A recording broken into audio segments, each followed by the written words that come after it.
Assalamualaikum warahmatullahi wabarakatuh.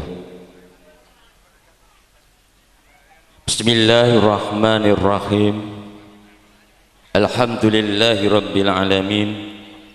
Wa bihi nasta'inu ala umri dunya waddin. Wassalatu wassalamu ala asrafil anbiya'i wal mursalin wa ala alihi wa sahbihi ajma'in. Qala Allah Ta'ala fi kitabil karim, a'udzu billahi minasyaitonir rajim. Bismillahirrahmanirrahim. Wa min ayatihi an khalaqalakum min anfusikum azwajan litaskunu ilaiha wa ja'ala bainakum mawaddatan wa rahmah. Inna fi dzalika laayatil liqaumin yatafakkarun. Shadaqallahul azim. Amma ba'd. Nuwun kawula nuwun ngaturaken kasugengan soseh wilasaning Gusti Kang Maha Welas dan masuk ingkang kajiwalan kasalira ing ngarsa panjenengan sami. Para lenggah kakung sumawana putri ingkang sadudat kinurmatan, para pinisepuh dalah prasesepuh ingkang para pemuda aji sepuh ingkang anggung mestu tindak ing pepoyan ingkang utamen ingkang satu hudahat pinuditundi. Utaminipun para pemuda dan alim ulama ingkang rinten dalu tansah sumanding pustaka suci kitab wahyuning ilahi injih kitab Al-Qur'anul Karim minangka panuntun kiblat ing para manembah luhuring budi ingkang sadudat ana ing pamawas mewah lebdo ing pitutur. Buru priyagung pangemban pangembating praja buru satriyaning negari minangka pandam-panduming kawula dasih kaswasih para sarjana, para lipat, para wasis lan para winasis ingkang maha mekdarma sumrambah para kadang werda taruna ingkang winantu ing suka basuki. Sumangga kawula handharaken handika sami sesarengan manungku puja brata puja pujiastuti wonten ing sandhaping pada dalem Gusti Kamurping dumadi niki Allah Subhanahu wa taala kanthi munjuk atur alhamdulillah wa syukurillah awit saking rahmat taufik hidayah so inayipun handika sami ing titi ari kalanggahan menika saged sesarengan mahargya dalan yang kuyung saha nderek angestreni panjenenganipun Bapak ingkang pungkati inggih panjenenganipun Bapak Tugionos lan Ibu Darsini anggenipun netepi darmaning asepuh pangun bojo krama amiwa suta mahargya sewi atmaja putrinipun ingkang ngasesilih Diah Ayu Irnaini Agna ahli madya kebidanan ingkang sampun kawiwuhu kalian anak Mas Bagus Suskaryanto sarjana teknik atmaja kakung sing panjenenganipun Bapak Fauni ingkang sampun kondur kasedaring jati inggih panjenenganipun Ibu Mariatun ingkang hamkugati saking pring tulis Nalum Sari Kabupaten Kudus Adining Tias. Wondene tumaping titi laksana upacara suci akad nikah sampun kalampah ari kala ari utawi dinten Jumat Surya gangsal welas Juli 2016 watawis utawi tabuh saka enjang sampun kalampah kanthi widodo rahayu kalih Senin sami kala awit sedaya kala keparengipun Gusti Kamurping dumadi nuninggi Allah Subhanahu wa taala. Ing titi ari kalenggahan menika panjenenganipun Bapak Tugionos kalian Ibu Darsini rumus bombong gurub kumbiran yang manah awet ing titi ari kalian menika saged ngawontenaken setunggalipun prastawa tasakuran walimatul urus inggih tauping sirat mojo di samping enten sarimbit pramila saking panjenenganipun Bapak Tugionos kalian Ibu Darsini tansah mawantu-wantu panjurung pandonga iti berkarstu pangestu handika sami. Mugi anggenipun netepi daramaning asepuh mangun bojo krama amiwa suta mahargya siwat maja putrinipun kanthi handika sami paring panjurung iti berkarstu pangestu saged kalampah kanthi widodo rahayu kalih nering sampikala nirbaya nirwikara ngaturaken bunging panuwun ingkang tanpa pepidan sumangga kita ngencik titi laksana salajengipun awit sampun wonten teng saking sasana busana Ibu Pangadi Busana saking Wisma Rias Cahaya Indah ingkang dipun asta panjenenganipun Ibu Hajah Nur Wahidah Muslih saking Jedhak Kembang Kudus badhe mratitisaken tumaping titi laksana pagipun Sriat Mojo Risang Pinanganten Sarimbit.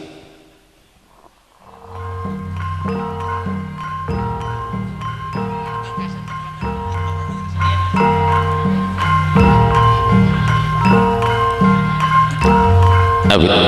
punang pinanganten kagung sampun samata ing karya yoga gati sawika ing diri ing mangko badhe kapengaken kalian Sri Atmaja sang pinanganten putri ingkang dipun pratitesaken saking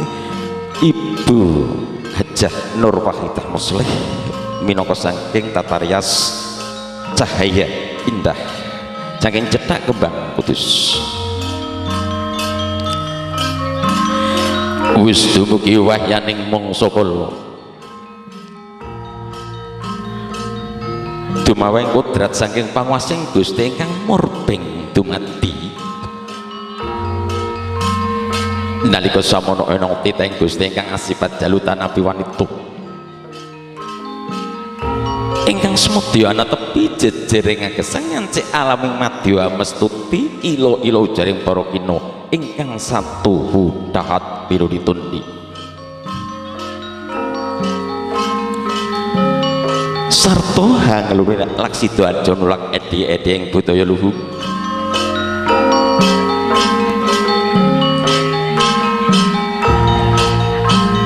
saksana kumelawe astane sang penganten putri sarwi hambalang katal merekagung ingkang winastan ngundang kasih samono Sri Atmaja sang penganten sarembit cinaket ing bokor kencana minangka wadhang sekar setaman sakura kanangan tiga tinapak ing padha pecah sanalika daya-daya panganten putri laju anjengku sarwi sumembah mrekagung purna denira sumembah amiji samparane ingkang raka punang pinanganten kagung agi-agi giyolinangguh dhateng Sri Atmaja sang pinanganten putri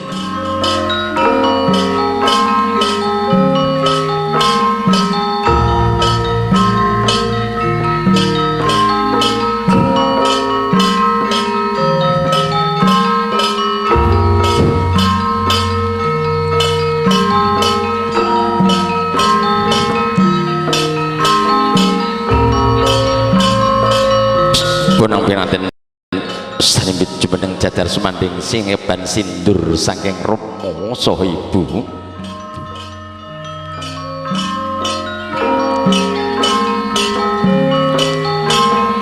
Rama saha ibu tansah mempen puja dalam pujinya nyuwun kamuraning Gusti kang murbeng dumadi mugi bebayane ingkang putra sarimbit saged tinuntun reh kautamen pinayungan budi rayu katebena ing Sukerta cinaketa ing kahajan lan kamulyan bebrane kang pikados sing Gusti saged pinaringan pitutur rahayu kalis nering sambikala nirbaya nirwikara kalajengaken titi laksana kekudangan panjenenganipun Bapa Tugyana lenggah wonten ing kursi rinengga punang pinanganten kakung lenggah wonten ing jenggo kanan Sri Atmaja sang pinanganten putri lenggah wonten ing jenggo kiren menggah panjenenganipun Bapa Tugyana ingkang putra dipun timbang-timbang menika bobotipun sami awit pratandha Sri Atmaja sang pinanganten sarimbit menika kembar cak nyampingi menika ateges kembar tresnane kembar bobot bebet saha bibite panjenenganipun bapa ingkang pugati inggih panjenenganipun Bapa Tugyana anglenggahaken wonten ing kursi rinengga Sri Atmaja sang pinanganten sarembit lenggah jajar wonten ing kursi rinengga mugi kacar kucur tampa kaya wujuding arta receh beras kapurata palawija minangka lambanging nafkah guna kaya awit ing kalenggan menika Sri Atmaja sang pinanganten putri sampun dados tanggal jawabipun ingkang garwa punang pinanganten kakung mila punang pinanganten kakung hanginipun kasukaken dhateng kacu sinulampeni bebasan boten wonten ingkang maregil menika pratandha ing benjange Sri Atmaja sang pinanganten putri awit ingkang putra sarimbit pikantuk nugraning Gusti kang Maha Welas dan masih nuningin Allah Subhanahu wa taala pramila ingkang putra sarimbit tansah atur bebingah atur pangsusung dhateng Rama saha ibu Sriat Mojo risang pintanen sepinginanten sarimbit sampun samyo ambugo. Sriat Mojo risang pintanen sarimbit tansah mempen ing pujo dalah puji wonten ngarsanipun Gusti Kang Maha Kuwaos nuninggi Allah Subhanahu wa taala. Mugi anggenipun nempuh biat lelomban aning samudraning beberan agung sageta mukti enak kepenak sesarengan.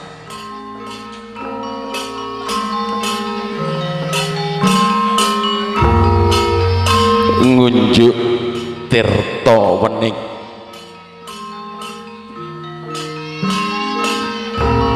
ngunjuk tirta wening paribasan prisa barang pakarti kang arsa linampahan linambaran kanthi wening yang penggalih mewah menebing kalbu kang tinemu hayu hayem hangayomi.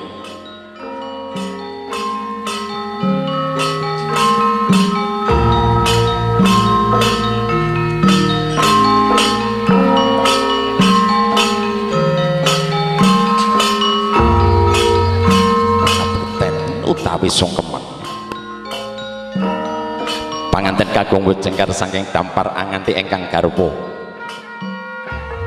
lumangrap angabiyantara mring para pinundi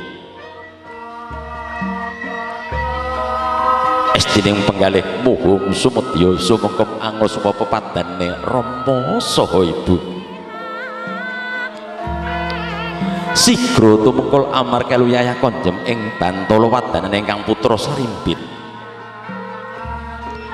tangkeping asta ing jenggokanan sinartan eninge cipta rumasuk ing sanubari sarta hanya nyadong rumenteng pangastapa saking Rama saha Ibu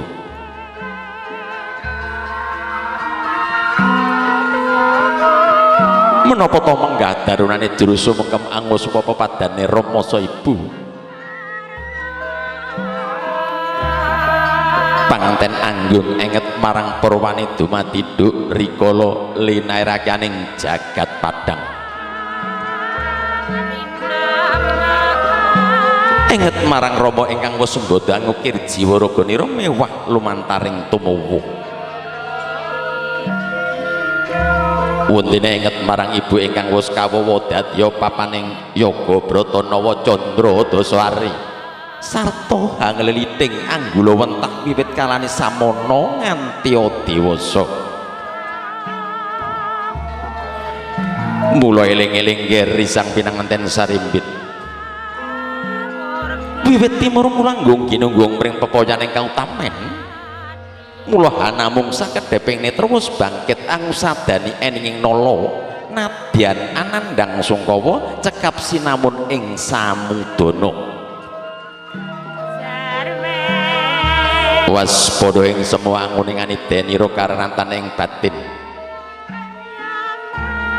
kadya kawijil pangandikanira aris mesi wasita adi oh nggir anakku irnaini agna alimadya kebidanan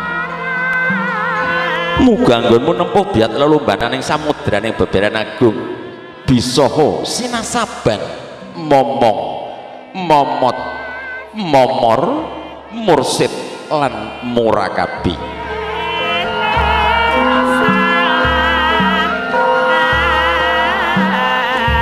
momot ora gampil serik kalamun cinacat lan ora gampil bombong kalamun kaalembono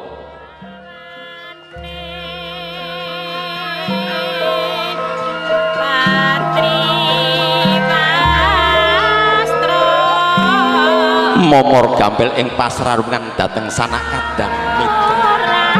wondene muraka pinggir muga anggonmu nempuh biat lelombanan ing samudra ing beberan agung netepi jejering agesang bisa dadiya tepo palupining bebrayan golong geleng ngagilik rumasuk juga angrut ing cipta rasa daya karya mewah karsane mungkin kalegan jajar sowang-sowang rumangsa antar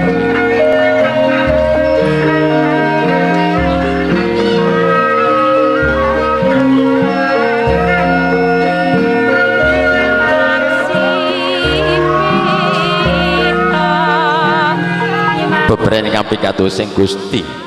beberan ingkang sakinah mawaddah warahmah. Widodara ayu kali sedherek sambika nirboyo nirwikara.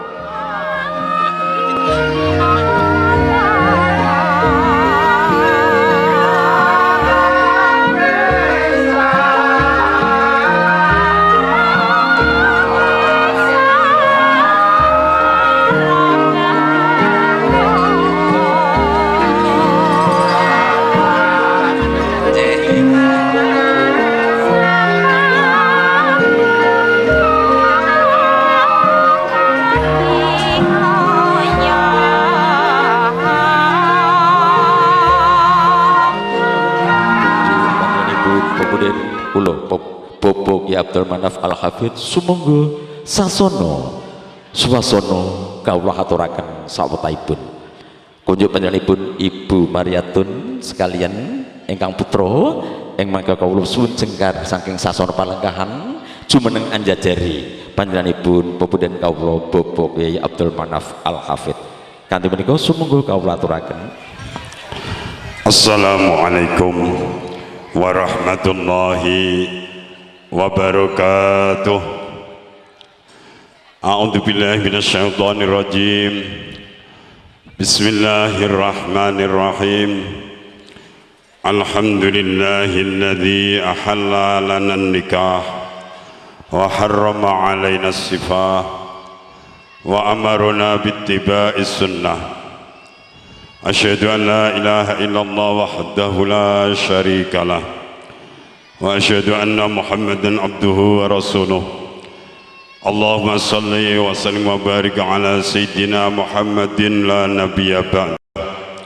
wa ala alihi wa ashabihi qadatil ummah ila yaumil qiyamah amma ba'da. Wonten ing ngersanipun para alim, para ulama, para sebab nisbah dalam para bapak kiai ingkang satu hadir wonten ing majelis ingkang mubarak menika kalanggung wonten ing ngersanipun akhinal karim as-soleh panjenenganipun Bapak Kiai Ali Rosadi saking tlatah Jebol ingkang tansah kawula mulyakaken. Dumateng para bapak, para ibu hadirin wal hadirat rahimakumullah. Boten kesupen wonten ing ngersanipun sahibul hajat panjenenganipun Bapak Tugiyono dalah keluarga ingkang tansah kawula hormati. Monggo wonten ing kesempatan enjang menika kita serengan nyaosaken puji syukur wonten ing ngarsa dalam Allah Subhanahu wa taala. Bi qouli alhamdulillah wa syukuru ala ni'amillah. Dene punapa wonten ing kesempatan enjang menika kula lan panjenengan sedaya khususipun panjenenganipun sahibul hajat Ibu Mariatun dalah keluarga saha panjenenganipun Al Ustaz Bapak Tugiyono dalah keluarga dipun temakaken dipun panggihaken dening Allah Subhanahu wa taala kanthi kawontenan sehat jasmani saha rohani ingkang boten kalah pentingipun kita sedaya tasih pinaringan taufik hidayah saha inayahipun Allah sehingga kanthi sebagian inayahipun Allah kula lan panjenengan sedaya saged sarengan derek amahayu bagya atas napa menika nderekaken akad nikah ini ya nggih saken nderek ngrenggo-ngrenggo dhateng temanten kalih nggih menika anak kawula Sus Karyanto sarjana teknik kalian anak kawula Irnaini Aknah ahli madya kebidanan. Pramila wonten kesempatan menika ingkang kita buktikaken dan kita wujudaken kanthi syukur wonten ing ngarsanipun Allah. Saestu kita sedaya tansah dipun payungi kalian ridhanipun Allah saha rahmatipun Allah. Amin Allahumma amin. Kaping kalipun selawat lan salam monggo kita aturaken dhumateng junjungan Nabi Agung Muhammad sallallahu alaihi wasallam. Ing pangangkah mugi-mugi kanthi kita sedaya sang ngatah-ngatahaken kanthi maos selawat lan salam ingkang kita aturaken dhumateng Rasulullah Muhammad sallallahu alaihi wasallam ingkang minangkani bukti penjelmaan mahabbah kula panjenengan sedaya dhateng Rasulullah. Saestu kita sedaya tansah kadaku karengkuh dados umatipun ingkang benjing wonten ing yaumul qiyamah. Kita sedaya dipun panggihaken kalian Rasulullah sak sampunipun kita sedaya ngaku dados yang Islam ngaku dados yang iman selami niki dereng nate panggih Rasul senajan liwat ngimpi mawon dereng nate pramila kanthi berkahipun shalawat salam kula panjenengan sedaya benjing wonten ing dinten kiamat pikantuk syafaatipun sehingga kepanggihkan Rasulullah wonten ing surganipun Allah. Amin Allahumma amin. Para rawuh sedaya ingkang tansah kawula mulyakaken wonten ing kesempatan enjang menika kepareng matur saantawis wonten ing ngersanipun Bapak Al Ustadz Tugiyono dalah keluarga bilih wonten ing kesempatan menika kawula minangka talanging atur saha wakil saking Ibu Mariaton dalah keluarga wonten ing kesempatan menika Ibu Mariaton boten kuwawi matur wonten ing rasa panjenengan Pak Tugiyono keranten sanget-sanget bombongipun penggalih nggih keranten putra jaleripun ingkang pinaringan asma Karyanto jenengan tampi minangka dados putra panjenengan Pak Tugiyono niki ndadosaken bombong lan bingahipun penggalihipun Ibu Mariaton dalah keluarga pramila keranten bombong lan bingahipun boten kuwawi matur wonten ing rasa panjenengan piyambak nanging dipun pasrahaken dipun wakilaken dumateng kula supados matur wonten ing ngarsa panjenengan namung panjenenganipun Ibu Mariaton ngancani ngadeg kula kersane boten patek ndredeg niki Pak nggih niki jane Mbah Met Mbah Maidi niki sing ngajar wong niki jane pinarak mohon Pak Mbah mosok sik kudu resmi ngene aku malah sing ndredeg aku ya nggih nun sewu salebetipun Ibu Mariaton dalah keluarga makilaken lan masrahaken supados kawula matur wonten ing ngersanipun Al Ustadz Bapak Tugiyono wonten ing kesempatan menika boten wonten ingkang dipun cadhong saking sedaya hadirin wal hadirat wonten ing kesempatan menika namung Ibu Mariaton dalah keluarga sanget-sanget nyadhong donga pangestu panjenengan sedaya nggih mugi-mugi kemawon akad nikah ingkang kalampah kala wingi enjang dinten Jumat niki kanthi iringan ide pangestu panjenengan sedaya muga-muga dados aqdun mubarakun maimun wajtimaun ala khusuli khairiyakun wonten kekalih anggenipun nindakaken akad nikah dipun paringi berkah akadipun berkah jejodohanipun berkah nyambut damelipun berkah rizkinipun berkah putra wayahipun lan berkah punapa kemawon ingkang badhe dipun paringaken dening Allah salebetipun kemanten kekalih menggalang mahlige rumah tangga sehingga dipun paringi panjang umur kanthi menika kunjuk panjenenganipun pembedan kawula Bapak Kyai Ali Arosati sumangga wiworo saha titiworo kawula aturaken sawetahipun ing mangkya kasuwun berkah doa ugi kunjuk panjenenganipun Bapak Tugiyono sekalian Ibu Darsini ing mangkya kawula suwun jengkar saking sasana palengkahan tumuju anjajari panjenenganipun Bapak Kyai Arosati. Assalamualaikum warahmatullahi wabarakatuh. Bismillahirrahmanirrahim. Alhamdulillahil qail wa min ayatihi an khalaqalakum min anfusikum azwajan litaskunu ilaiha wa ja'ala bainakum mawaddatan wa rahmah inna fi dzalika laayatin liqaumin yatafakkarun. Masyaikhul kurama wal fudula wonten ing ngarsanipun para bapak kiai utaminipun panjenenganipun Rama Kiai Abdul Manap Al Hafid saha rama-rama kiai sanesipun ingkang sampun lenggah wonten ing papan palenggahan ingkang sampun kasediaaken dening Bapak Tugiyono Sarimbit Garwa nun inggih ingkang ganggung mastuti dumateng popoyanipun kautamaan minangka panutan kiblating panembah nun inggih ingkang kita dherekaken sedaya fatwa saha maidhaipun sesepuh dalah binespuh nun inggih ingkang sampun pono ing pamawas lebda ing pitutur ingkang tansah pinundi saha kinabekten nun inggih ingkang kita mulyakaken para bapak tamu kakung semawana putri nun inggih ingkang dahat kanggo murdaning agama boten sanes Ibu Sumaryatun dalah keluarga saha sak rombonganipun ingkang sampun lenggah wonten ing papan palenggahan bahargian prasaja kalenggahan enjang menika ugi ingkang tansah kita mulyakaken.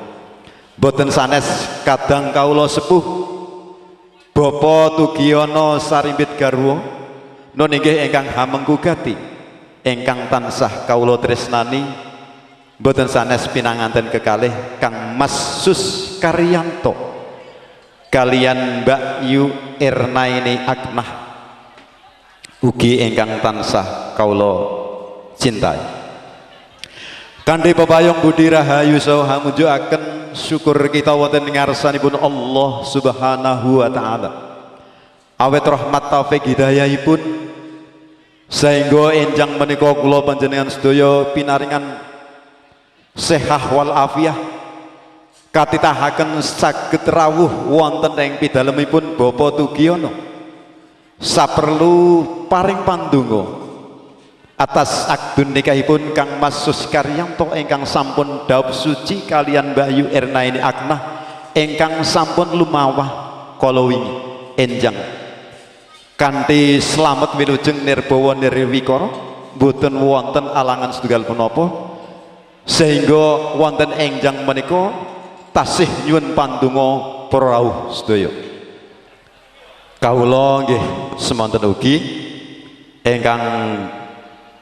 ngaturaken minangka sesulih saking Bapak Tugiono wonten keladu ing patrap lan pengucap kawula ingkang boten anuju prana nun inggih kupat duduhe santen wal afu minkum niki langsung penutup doa jenengan. Nyuwun dumateng para tamu mboten sanes Bapak Tugiono senajan sampun wong salwangsul pun suwunaken pandonga saking Bapak Kiai Abdul Manap ingkang sampun kalampah kala wau tetep kawula nyuwun pandonga dumateng panjenengan sedaya mugi anggenipun mbangun wisma putra kekalih pun paringi bagya mulya lan anggenipun hanetepi darmaning aspuh Bapak Tugiono nampi pinanganten kalih insyaallah badhe pun kula gula wentah kanthi semaksimal mungkin menurut kemampuanipun Bapak Tugiono Sarimbit Garwa. Semoga kita dongaaken kanthi Al-Fatihah. A'udzubillahi minasyaitonir rajim. Bismillahirrahmanirrahim.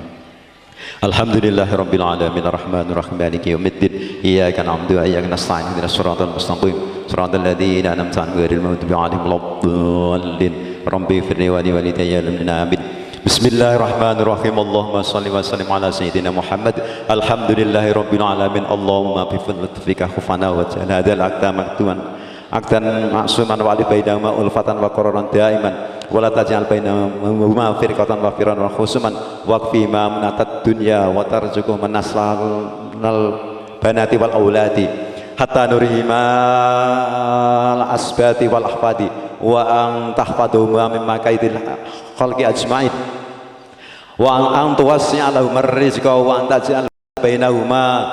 sholihan waladan sholihan. Allahumma ya Allah nas'aluka al-afiyah wa dawaman afiyah wa syukru 'alal afiyah. Allahumma alif bainahuma kama alafta baina abina Adam wa umna Hawa wa alif bainahuma kama alafta baina sayyidina Muhammadin wa Khadijatul Kubra wa alif bainahuma kama alafta baina sayyidina Ali wa Fatimatiz Zahra wa alif bainahuma kama alafta bima'i wassalji. Rabb Allahumma barik lahum fi hayatina barik lahum fi ahdima barik lahum fi rizqima wa sallallahu ala sayyidina maulana Muhammadin nabiyil ummi wa ala alihi wa sallim. Subhana rabbika rabbil izzati amma yasifun wa salamun alal mursalin walhamdulillahi rabbil alamin. Siril Fatihah. A'udzubillahi minasyaitonir Bismillahirrahmanirrahim. Rabbil alamin. Iyyaka na'budu wa iyyaka nasta'in shiratal mustaqim shiratal ladzina an'amta 'alaihim. Wal 'afwu minkum. Assalamualaikum warahmatullahi wabarakatuh. Keluarga sang mobil yang mangke sampun kawula aturaken kawula suwun jengkar saking sasana Palenggan tumuju ing sasana Rinenggo ing mangke jumeneng anjajari sirat maca sampeyan aten Sarimbit 10 kapundhut gambaripun ingkang sepisan konjo panjenenganipun Bapak Joko Wantono leres nggih Bapak Joko Wantono menika sak keluargi menika keluarga saking Pramudya nggih Pramudya leres nggih Bapak Pramudya Nggih, lajeng kalajengaken panjenenganipun Bapak Ahmad Rohman, Bapak Santo, Bapak Heri, keluarga besar SMP BP menika Bakti Praja. Nggih, keluarga besar saking SMP Bakti Praja. Keluarga Bapak Yanto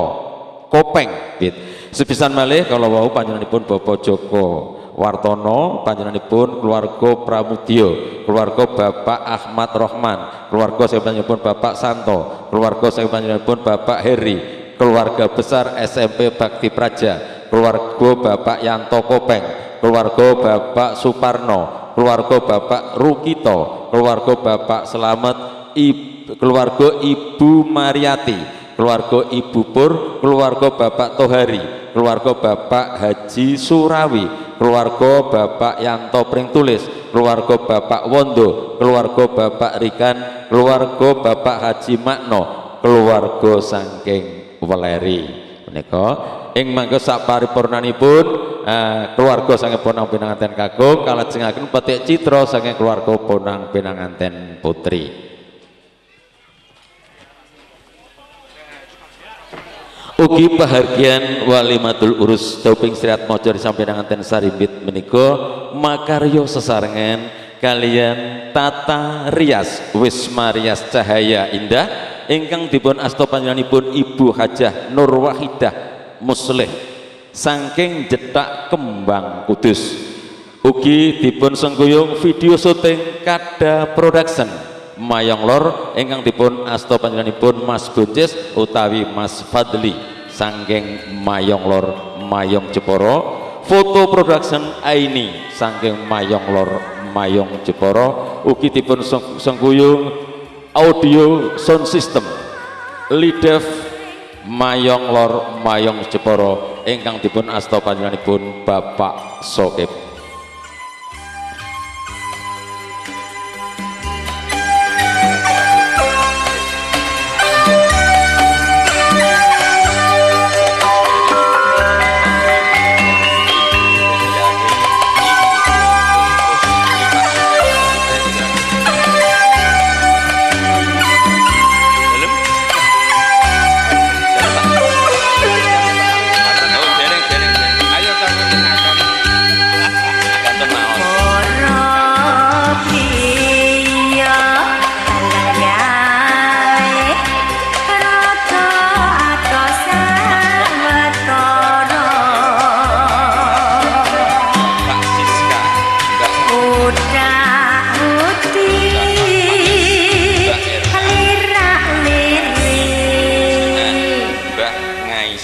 Dan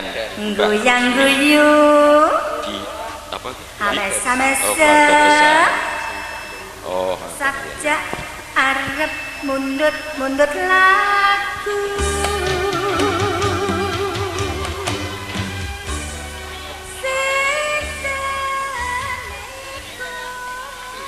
ugi kula suwun kanthi sanget kanthi rendane penggalih keluarga agung saking Bonang Pinanganten Kakung ingkang sampun kawula aturaken setunggal pokok setunggal kala wau kawula suwun samapta ing karya saha gati jengkar ing sasana palengkahan tumuju wonten ing sasara ing nuju meneng anjajari Sriat Mojo Risam Pinanganten Sarimbit saperlu kapundhut gambaripun saparipurnanipun kapundhut gambaripun kawula suwun kanthi rendane penggalih ing mangke handika sami jawat asta kalian Sriat Mojo Risam Pinanganten Sarimbit satemah paring berkah restu pangestu dhateng Sriat Mojo Risam Pinanganten Sarimbit ing benjang anggenipun netepi darmaning kesamulah mangulah kridaning Bali Wisma sadeka pinaringan pitutur rahayu kalis niring sambikala nirbaya niripara boten wonten setunggalipun pambeng menapa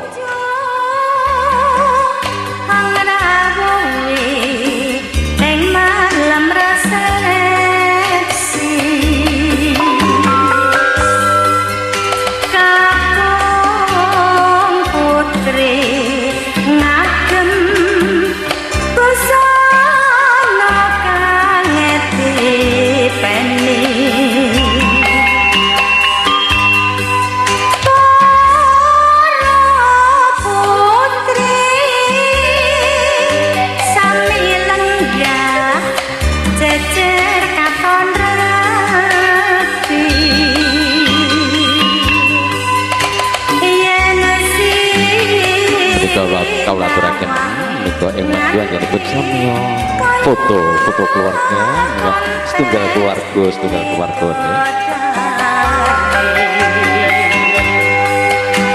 para priya alanggae rata-rata sawetara udah putih lirik-lirik goyang-guyu mesam-mesem sakja arep undut lagu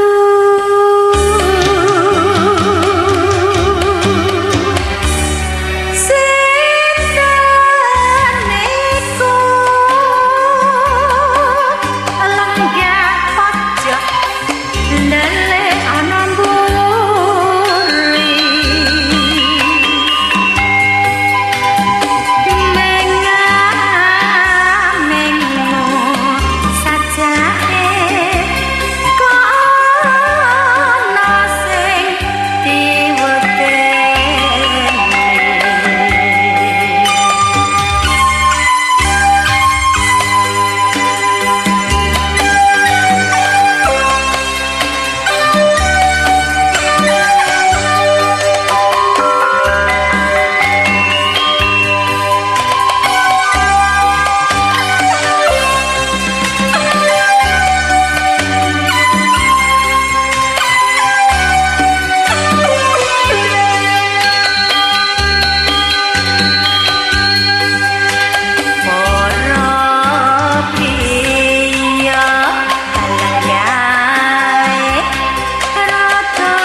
goyang-guyu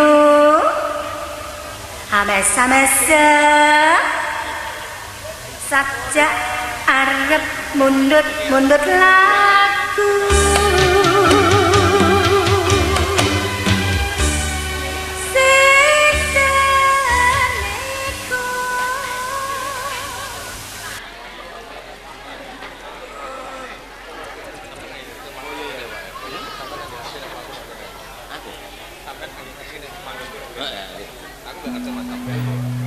saben bengi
Monggo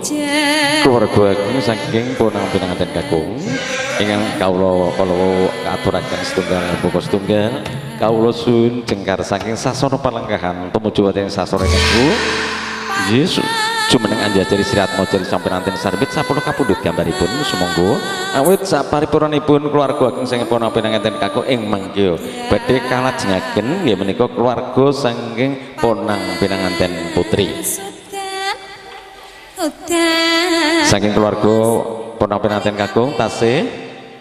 nggih monggo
kawula aturaken setunggal boko setunggal keluarga ageng saking Sehat Mojari sampai nanti putri panjenengan keluarga saking pun Bapak Tugiono Garwo ingkang ing manggo kawula aturaken setunggal boko setunggal kawula suwun cengkar saking sasana Palengkan tumuju dhateng sasana Kenggo jumeneng anjajari Sehat Mojari sampai nanti sabit saribit 10 kapundhut gambaripun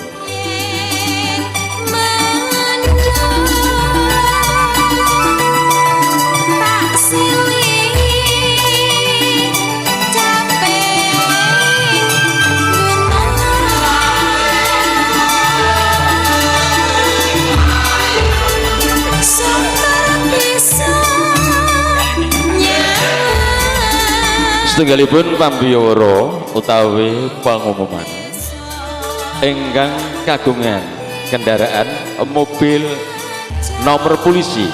H8624MB saha mobil nomor polisi K8903TC kasuwun geser awit kendaraan ingkang wonten ngajengipun badhe medal kasuwun geser awet kendaraan wonten ngajengipun badhe medal pisan malih ingkang kagungan kendaraan mobil H8624MB K8903TC kasuwun geser awet kendaraan ingkang wonten ngajengipun badhe medal matur nuwun kawula aturaken setunggal bagus setunggal keluarga saking ponang pinanganten putri utawi keluarga saking panjenenganipun Bapak Tugiono sekeluarga setunggal menika keluarga saking panjenenganipun Bapak Juari kalih keluarga saking panjenenganipun Bapak Surati tiga keluarga saking panjenenganipun Ibu Rosyati keluarga saking panjenenganipun Ibu Kusnipa keluarga saking panjenenganipun Mas Nono keluarga saking panjenenganipun Bapak Soim keluarga saking panjenenganipun Bapak Marsudi keluarga saking panjenenganipun Bapak Siska Mbak Wiwit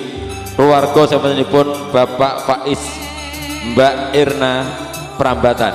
keluarga saking panjenenganipun Ibu Rujiah keluarga saking panjenenganipun Mbah Ngaisah kalian Mbah Rusmi, keluarga sang panjenenganipun keluarga besar Yayasan Islam Sabilul Ulum MA MTS MI Mayong Lor Mayong Jeporo. Sepisan malih ing mangga kawula suwun cengkar saking sasana palenggahan tumuju wonten sasana ninggo jumeneng anjajari sirat maca sampinanten sariwit 10 kapundhut gambaripun nggih menika sepados ing mangga samapa ing karya saga ing ati sawega ing diri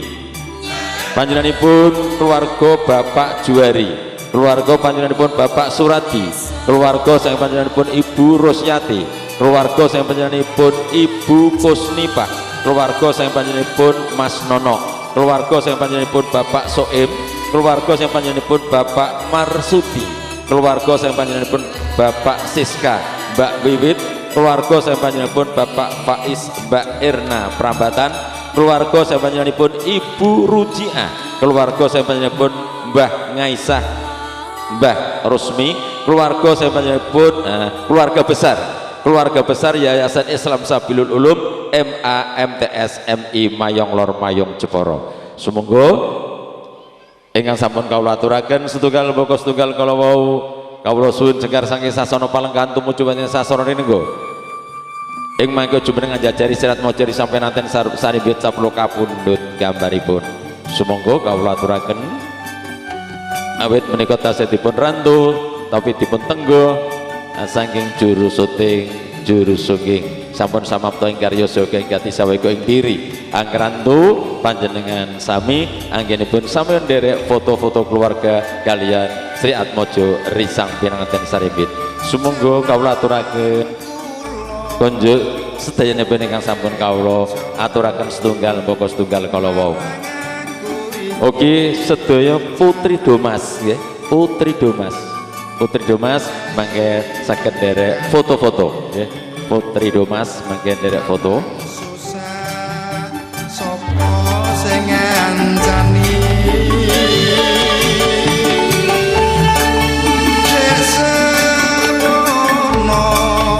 aku tetep tresno lan tetep setia cahayu turun ate gawe kelo lan gawe kuciwa Saking ugi panjenenganipun Bapak Sungkono Ibu Sri saking Mayong. Nah, mangke kasuwun nderek foto-foto keluarga. Foto-foto kalian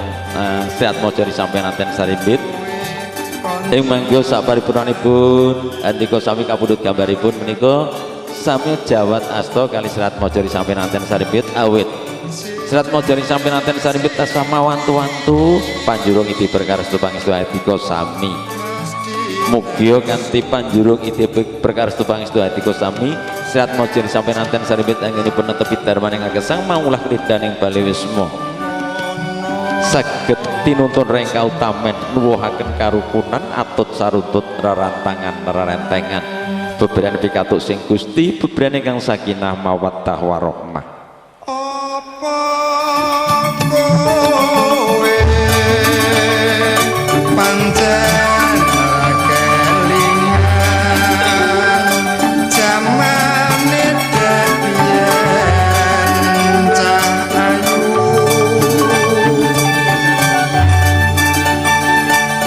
nate janji bungap susah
Agus oleh Pak Ahmadi. Ahmadi. Nggih, keluarga. Menika kawula aturaken keluarga sang panjenenganipun Bapak Agus ya. Keluarga besar saking panjenenganipun Bapak Agus ugi keluarga saking panjenenganipun Bapak Ahmadi. Ing mangke kawula suwun samunten karya saha ganti sawiku ing diri sekar saking sasana Palenggan tumuju wonten ing sasana Renenggo jumeneng njajari sirat mojari sampun ngaten serbit 10 kapundhut gambaripun. Monggo.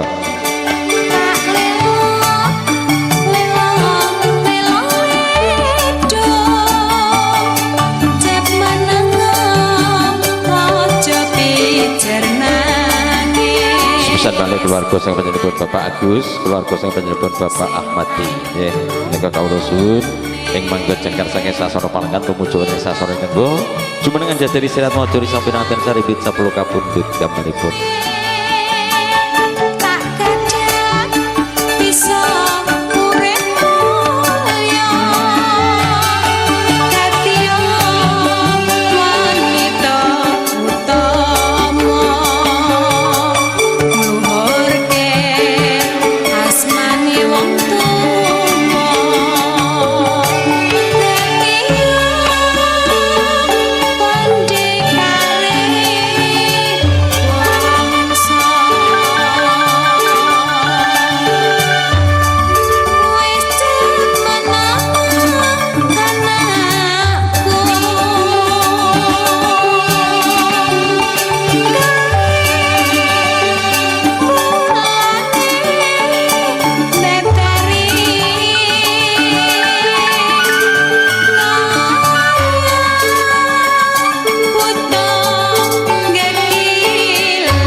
sasemara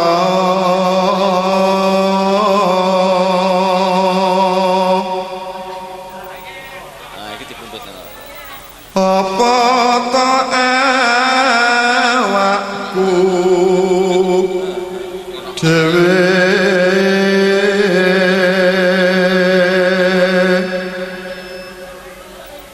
duh dewa jawata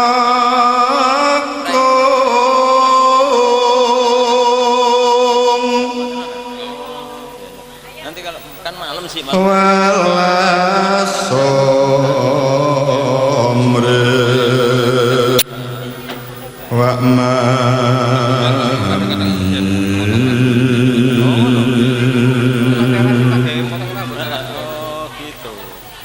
besok kapan katakan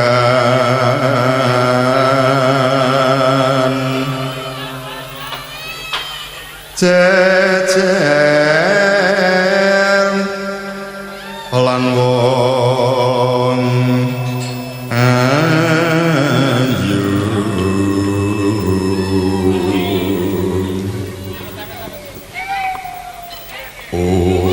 umpamanira nahkoda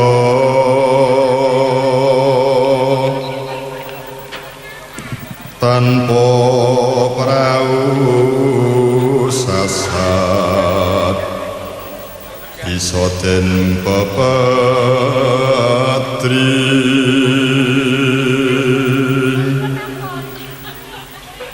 nyidam sari as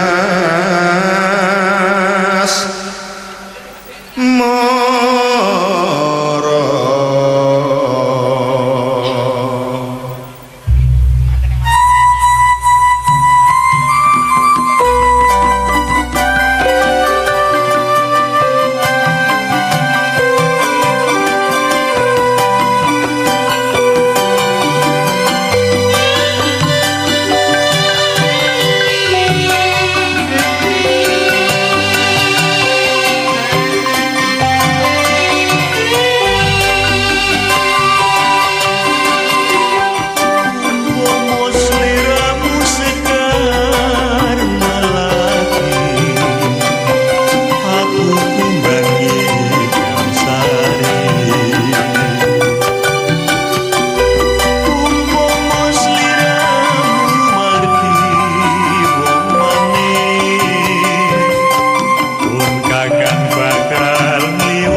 Prolika kagum sumawon putri kasatu dan kenormatan awet pemateng petilas kono pahargian wali matul urus iki toben sirat mojo disabaraken sarbit sabut tubukinipun paripurno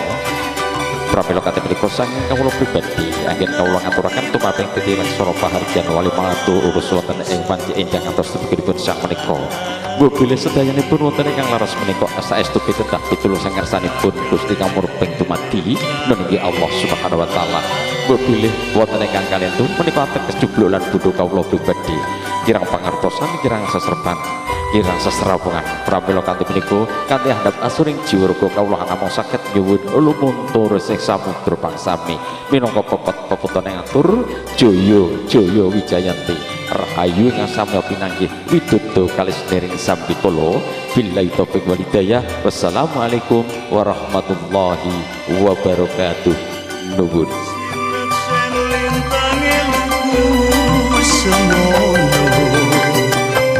Janji prasetya tansah kumandene netro rinoso karo sorasane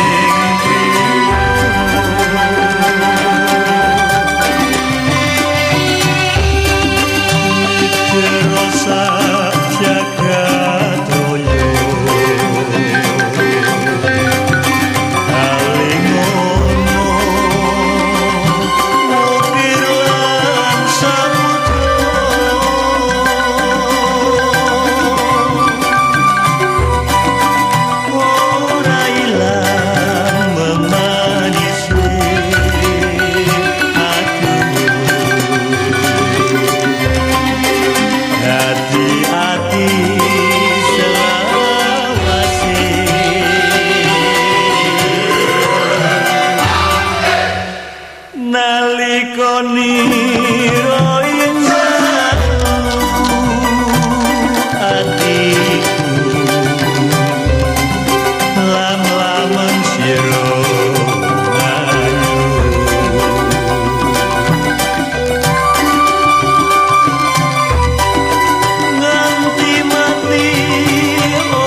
Jangan